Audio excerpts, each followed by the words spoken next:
Right. Blackwater Cottage.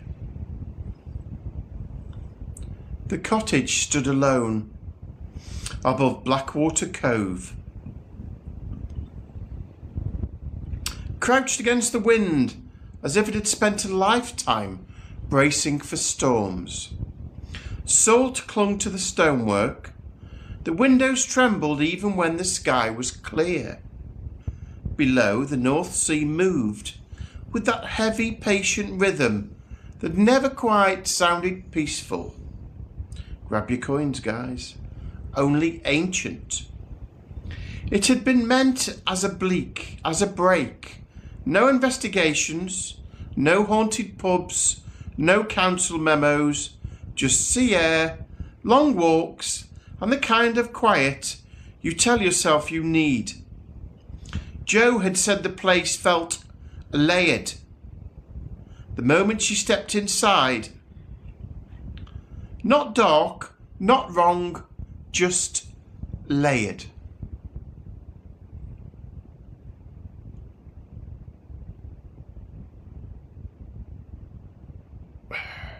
Will not let me use me flair, stupid thing. The first evening, psycho killer, qu'est-ce que c'est?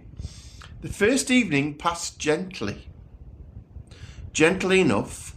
A fire in the grate, wind climbing the cliffs, Rob making tea and complaining about the hob, Mark pacing the floorboards with that careful, almost apologetic tread of his, Julie unpacking crisps from a bag that rustled far louder than necessary, and Daz, as usual, sipping something. It was some time after midnight when Jo went still. Not dramatically, not like in the films. She simply paused mid-sentence and looked towards the window, as if someone had just called her name from outside. Hi, Rach. Her expression shifted. Not fear, not confusion, recognition. Then she smiled. Thank you, Rach. It wasn't grotesque. That would have been easy to handle. It was small, private, as though she and someone unseen were sharing a joke. Relax, she murmured. Her voice sounded like hers, but stretched thin at the edges. A moment later, she blinked and asked why everyone had gone quiet. The next day, she insisted she was fine. The mischief began that evening. While the rest of the team were out exploring the old smuggler's tunnels carved into the cliffs further along the coast, Jo stayed behind with what she called a pressure headache. The sky had lowered to that bruised grey that presses everything flat. And the sea was louder than usual. A constant rolling insistence. When they returned, the cottage felt wrong. Before they even unlocked the door, not dangerous, occupied. Inside, chairs had moved into awkward angles. Thank you. As if someone had tried to sit in all of them and disliked each one. Rob's kit bag had been emptied and its contents arranged with irritating precision in a neat half circle across the rug. The kettle was boiling, though no one remembered filling it. Condensation clung to the inside of the kitchen window.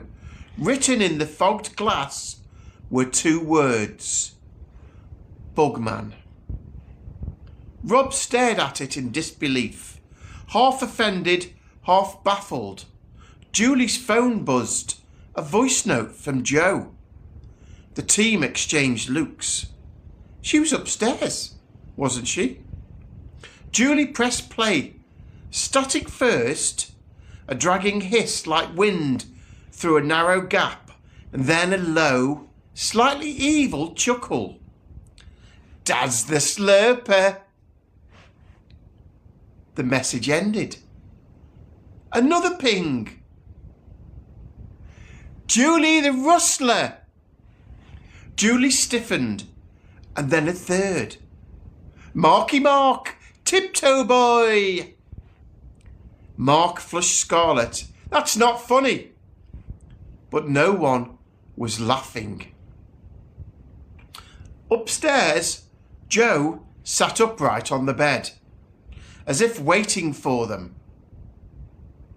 The room felt cooler than the rest of the house, the air slightly denser, harder to breathe without noticing. She looked at each of them in turn.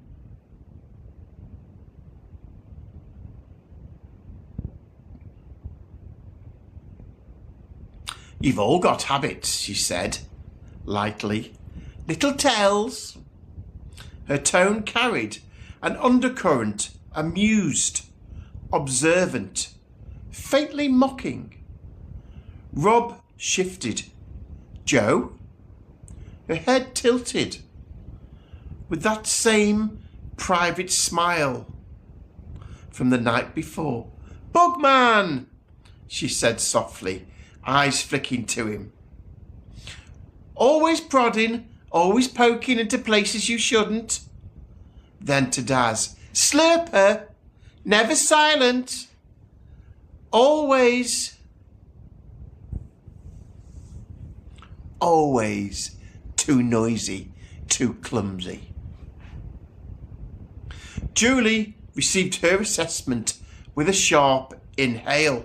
"Rustler, paper bags, wrappers, always moving." Finally Mark, "Tiptoe boy, afraid to land." The words weren't shouted. They weren't cruel. They were precise. That was what unsettled them. Through careful conversation, slow, grounding, deliberate, the shape of it emerged.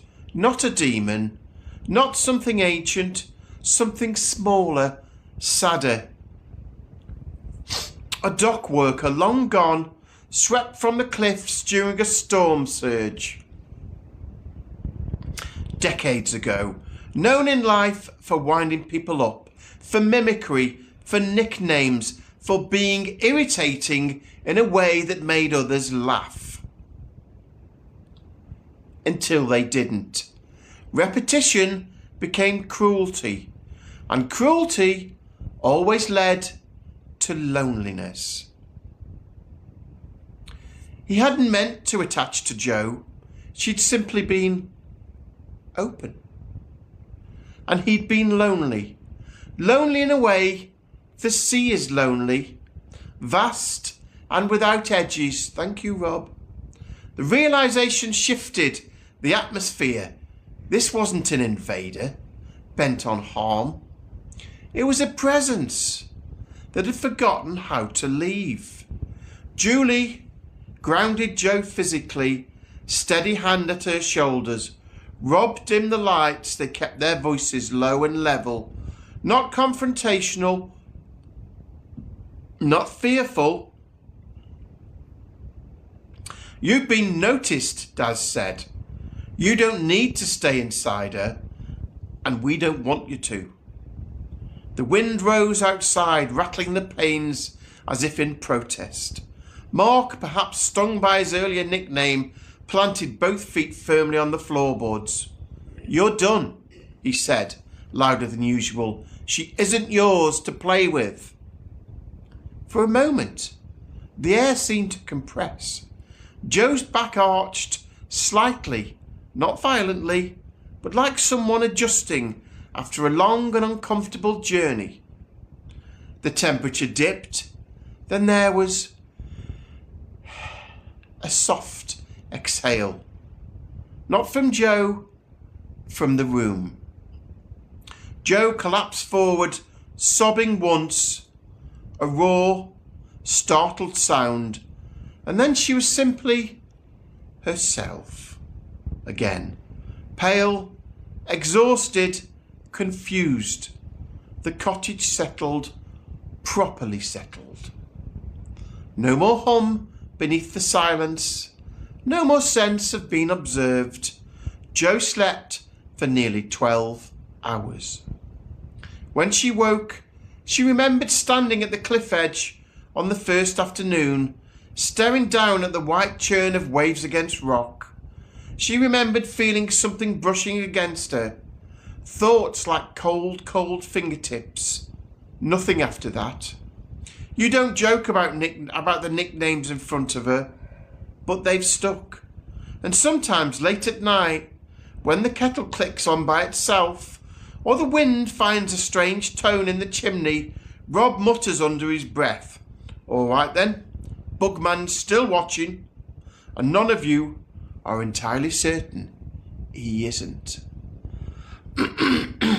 Okay, the brief story of Jo's possession. So I hope you enjoyed that.